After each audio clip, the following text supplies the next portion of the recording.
I'm standing on the tidal walk at TECO's Manatee Viewing Center outside of their Big Bend power station. Here I can get a better look at the warm water discharge canal that keeps these sea cows warm during the winter.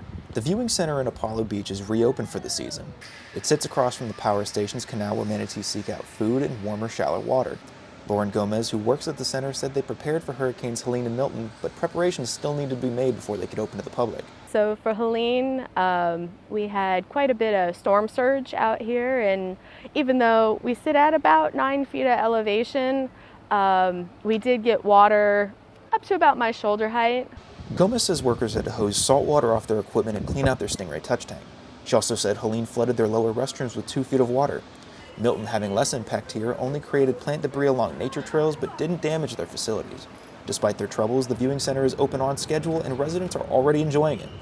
However, Garen Tracy says he didn't see many manatees on opening day. We just saw one manatee, and we just saw one manatee. We did see some birds. More manatees are expected to migrate here as the bay continues to cool. Gomez says the record for the most they had seen last season was 810. The viewing center is open starting November 1st to April 15th from 10 a.m. to 5 p.m. I'm Sam Poulin reporting for Z News.